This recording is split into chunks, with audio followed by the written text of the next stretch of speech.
ನಮ್ಮ ದೇಶ ಹೀಗೆ ಇರಬೇಕು ಕಾರ್ಯಕ್ರಮಕ್ಕೆ ಸ್ವಾಗತ. ನಾನು ನಿಮ್ಮ ಫ್ಯಾಮಿಲಿ ಮೆಂಬರ್ ಸಜಾರಾಮ್ ಪಟೇಲ್. ನನ್ನೆಲ್ಲ ಅಣ್ಣ ತಮ್ಮ ಅಕ್ಕ ತಂಗಿ ಮತ್ತು ಹಿರಿಯ ನಾಗರಿಕರಿಗೆ ವಂದನೆಗಳು. ನಾನು ಮತ್ತೊಂದು ಪ್ರಾಜೆಕ್ಟನ್ನು ನಿಮ್ಮ ಮುಂದೆ ಇಡ್ತಾ ಇದ್ದೀನಿ. ಇವತ್ತಿನ ಪ್ರಾಜೆಕ್ಟ್ ಏನಂದರೆ, ನಮ್ಮ ದೇಶದಲ್ಲಿ ಒಂದು ರಾಜ್ಯಕ್ಕಿಂತ ಇನ್ನೊಂದು ರಾಜ್ಯಕ್ಕೆ ಲಾರಿಗಳು ಓಡಿಸೋಂಥ ಡ್ರೈವರ್ಗಳು, ಮತ್ತು ಒಂದು ರಾಜ್ಯಕ್ಕಿಂತ ಇನ್ನೊಂದು ರಾಜ್ಯಕ್ಕೆ ಹೋಗುವಂಥ ಕಾರ್ಮಿಕರುಗಳು, ಮತ್ತು ಒಂದು ಜಿಲ್ಲೆಗಿಂತ ಇನ್ನೊಂದು ಜಿಲ್ಲೆಗೆ ಹೋಗುವಂಥ ಕಾರ್ಮಿಕರುಗಳಿಗೆ ಗ್ಯಾಸನ್ನು ಅಡುಗೆ ಮಾಡೋಂಥ ಗ್ಯಾಸಿನ ಸಮಸ್ಯೆ ಎಷ್ಟಾಗ್ತಿದೆ ಅಂತ ನಿಮ್ಗೆ ತಿಳಿಸ್ಕೊಡ್ತಾಯಿದ್ದೀನಿ ಇವತ್ತು. ಇಂಟ್ರಿ ಸ್ಟೇಟ್ಗೆ ಹೋಗುವಂಥ ಲಾರಿ ಡ್ರೈವರ್ಗಳು ಹೆಚ್ಚು ಜನ ಏನು ಮಾಡ್ತಂದ್ರೆ ಅವರೇ ಅಡುಗೆ ಮಾಡಿ ಊಟ ಮಾಡ್ತಾರೆ. ಯಾಕಂದರೆ ಒಂದು ರಾಜ್ಯಕ್ಕಿಂತ ಇನ್ನೊಂದು ರಾಜ್ಯಕ್ಕೆ ಹೋದರೆ ಅಲ್ಲಿ ಸಿಗುವಂಥ ಹೋಟ್ಲಲ್ಲಿ ಊಟನೂ ಅವ್ರಿಗೆ ಅಡ್ಜಸ್ಟ್ ಆಗೋಲ್ಲ. ಅವರು ಅಡುಗೆ ಮಾಡೋಕ್ಕೆ ಈ ರೀತಿ 5 kg ಸ್ಟೌವ್ನು ಸೆಟ್ಟನ್ನು ಬಳಸ್ತಾರೆ. ಈ ಸ್ಟವ್ ಸೆಟ್ಟಿನ ವ್ಯಾಲ್ಯೂ ಸುಮಾರು 1500 ರೂಪಾಯಿ ಆಗುತ್ತೆ. ಅದರಲ್ಲಿ ಡ್ರೈವರ್ಗಳಿಗೆ ಏನು ಸಮಸ್ಯೆ ಆಗುತ್ತೆ ಅಂತಂದರೆ, ಅವರು ದಿನ ಹೊಸ ಊರು ಹೊಸ ಸ್ಟೇಟಿಂದ ಹೋಗೋದ್ರಿಂದ ಆ ಗ್ಯಾಸ್ ಸಿಲಿಂಡರ್ ತುಂಬಿಸೋಕ್ಕೆ ಅಂಗಡಿ ಹುಡ್ಕೋಕ್ಕೆ ತುಂಬ ಕಷ್ಟ ಆಗುತ್ತೆ. ಯಾಕಂದರೆ ಒಂದು ರಾಜ್ಯದಿಂದ ಇನ್ನೊಂದು ರಾಜ್ಯಕ್ಕೆ ಹೋದರೆ ಭಾಷೆ ಚೇಂಜ್ ಆಗುತ್ತೆ.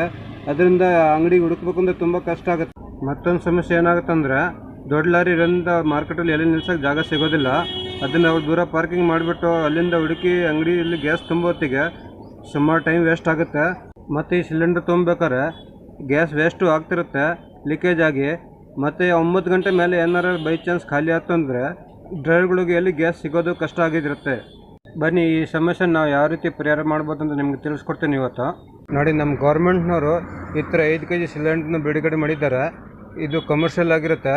ಅದರಿಂದ ರೇಟ್ ಸ್ವಲ್ಪ ಜಾಸ್ತಿ ಇರೋದ್ರಿಂದ ಯಾರು ಜಾಸ್ತಿ ತಗೊಳಕ್ಕೆ ಇಷ್ಟಪಡಲ್ಲ. ಮತ್ತು ಇದೇ ಥರ ನಮ್ಮ ಗೌರ್ಮೆಂಟ್ನವ್ರು ಡೊಮೆಸ್ಟಿಕ್ ಸಿಲಿಂಡರ್ ಕೂಡ ಬಿಡುಗಡೆ ಮಾಡಿದ್ದಾರೆ. ಅದು ಕೂಲಿ ಕಾರ್ಮಿಕರು ಮತ್ತು ಡ್ರೈವರ್ಗಳು ಯಾಕೆ ತಗೊಳಕ್ಕಾಗ್ತಿಲ್ಲ ನಿಮ್ಗೆ ತಿಳಿಸ್ಕೊಡ್ತೀನಿ ಇವತ್ತು. ಯಾಕೆಂದರೆ ಲೋಕಲ್ ಅಡ್ರೆಸ್ ಇದ್ದರೆ ಮಾತ್ರ ಆ ಸಿಲಿಂಡರ್ಗಳನ್ನು ಕೊಡ್ತಾರೆ, ಎಲ್ಲರಿಗೆ ಯಾರು ಕೊಡೋದಿಲ್ಲ. ಅಕಸ್ಮಾತ್ ಲೋಕಲ್ ಅಡ್ರೆಸ್ ಕೊಟ್ಟು ಆ ಸಿಲಿಂಡರ್ನ ತಗೊಂಡ್ರೆ ಮತ್ತೊಂದು ಕಡೆ ಬೇರೆ ಕಡೆ ತಗೊಂಡು ಬೇರೆ ಸ್ಟೇಟ್ಗೆ ಹೋದ್ರೆ ಆ ಸಿಲಿಂಡರ್ ಫಿಲ್ ಮಾಡೋಕ್ಕಾಗಲ್ಲ. ಅದರಿಂದ ಯಾರು ಆ ಸಿಲಿಂಡರ್ ತಗೊಳ್ತಾ ಇಲ್ಲ. ಈ ಗ್ಯಾಸ್ ಕನೆಕ್ಷನ್ನು ಲೇಬರ್ ಡಾಕ್ಯುಮೆಂಟು ಮತ್ತು DL ಅಥವಾ ಲಾರಿ ಡಾಕ್ಯುಮೆಂಟ್ ಮೇಲೆ ಕೊಟ್ಟರೆ ಪ್ರತಿಯೊಂದು ಡ್ರೈವರ್ಗಳಿಗೂ ಮತ್ತು ಕೂಲಿ ಕಾರ್ಮಿಕರಿಗೂ ಅನುಕೂಲ ಆಗುತ್ತೆ. ಅವ್ರು ಯಾವ ಸ್ಟೇಟಲ್ಲಿ ಬೇಕಾದ್ರೆ ಹೋಗಿ, ಯಾವ ಊರಲ್ಲಿ ಬೇಕಾದ್ರೆ ಹೋಗಿ ಆ ಖಾಲಿ ಸಿಲಿಂಡರ್ ಕೊಟ್ಟು ತುಂಬ ಸಿಲಿಂಡರ್ ತಗೊಬಂದಂಥ ವ್ಯವಸ್ಥೆ ಮಾಡಿಕೊಟ್ರೆ ತುಂಬ ಅನುಕೂಲ ಆಗುತ್ತೆ. ನಮ್ಮ ಹತ್ರ ಎಲ್ಲ ವ್ಯವಸ್ಥೆ ಇದ್ದು ಬರೀ ಮೇಂಟೆನೆನ್ಸ್ ಸರಿಯಾಗಿ ಮಾಡ್ದಲ್ಲಿ ನಮ್ಮ ಜನಗಳು ಎಷ್ಟು ತೊಂದರೆ ಅನುಭವಿಸ್ತಾರೆ ಅಂತ ನೀವು ನೋಡ್ತಿದ್ದೀರಾ. ಮತ್ತೊಂದು ನಾವು ಅದರಲ್ಲಿ ಅತ್ಯುತ್ತಮ ವ್ಯವಸ್ಥೆ ಯಾವ ರೀತಿ ಮಾಡ್ಬೋದು ಅಂತಂದರೆ, ನಾಳೆ ಗ್ಯಾಸ್ ಆಫೀಸ್ ಬೆಳಗ್ಗೆ 10 ಗಂಟೆಗೆ ತೆಗೆಯುತ್ತೆ, ಸಾಯಂಕಾಲ 5 ಗಂಟೆಗೆ ಕ್ಲೋಸ್ ಆಗಿಬಿಡ್ತಾರೆ. ಮತ್ತು ಭಾನುವಾರ ದಿವಸ ರಜೆ ಇರುತ್ತೆ. ಅದರಿಂದ ಕೂಲಿ ಕಾರ್ಮಿಕರುಗಳು ಬೆಳಗ್ಗೆ 10 ಗಂಟೆಗಿಂತ ಮುಂಚೆ ಕೆಲಸಕ್ಕೆ ಹೋಗ್ಬಿಡ್ತಾರೆ. ಮತ್ತು ಸಂಜೆ 5 ಗಂಟೆ ಅಷ್ಟೊತ್ತಿಗೆ ಬರೋತ್ತಿಗೆ ಗ್ಯಾಸ್ ಆಫೀಸ್ ಬಾಕ್ಲಾಕಿರ್ತಾರೆ. ಅದರಿಂದ ಅವ್ರು ತಾಣಕ್ಕೆ ತುಂಬ ಕಷ್ಟ ಆಗುತ್ತೆ. ಭಾನುವಾರ ಬೇರೆ ರಜೆ ಇರುತ್ತೆ. ಭಾನುವಾರ ಲೇಬರ್ಗೆ ರಜೆ ಇದ್ದರೆ ಆಫೀಸ್ಗಳನ್ನು ರಜೆ ಇರುತ್ತೆ. ಹಂಗಾಗಿ ತಾಣಕ್ಕೆ ತುಂಬ ಕಷ್ಟ ಆಗುತ್ತೆ. ಈ 5 kg ಸಿಲಿಂಡರ್ಗಳು ಪ್ರತಿಯೊಂದು ಪೆಟ್ರೋಲ್ ಬಂಕ್ 4 ಸಪ್ಲೈ ಕೊಟ್ಟರೆ ಅಲ್ಲಿ ಲೇಬರ್ಗಳು ಯಾವ ಟೈಮಲ್ಲಿ ಬೇಕಾದ್ರೆ ಹೋಗಿ ತರ್ಬೋದು. ಮತ್ತು ಲಾರಿ ಅವ್ರಿಗೆ ಎಷ್ಟು ಅನುಕೂಲ ಆಗುತ್ತೆ ಅಂದರೆ, ಪ್ರತಿಯೊಂದು ರೋಡಲ್ಲಿ ಅಲ್ಲಿ ಪೆಟ್ರೋಲ್ ಬಂಕ್ ಅವರು ಎಲ್ಲಿ ಬೇಕಾದ್ರೆ ಹೋಗಿ ತಗೋಬೋದು. ಯಾವ ರೀತಿ ಅವ್ರಿಗೆ ಟ್ರಾಫಿಕ್ ಸಮಸ್ಯೆನೂ ಇರೋಲ್ಲ ಮತ್ತು ಪಾರ್ಕಿಂಗ್ ಸಮಸ್ಯೆನೂ ಇರೋಲ್ಲ.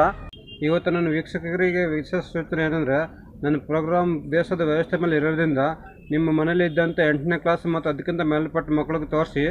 ಜೈ ಭಾರತ, ಜೈ ಕರ್ನಾಟಕ. ನಾನು ಕೇವಲ ₹1 ನನ್ನ ಸಾಮರ್ಥ್ಯವನ್ನು ನಿಮಗೆ ಇವತ್ತು ತಿಳಿಸ್ಕೊಡ್ತಿದ್ದೀನಿ.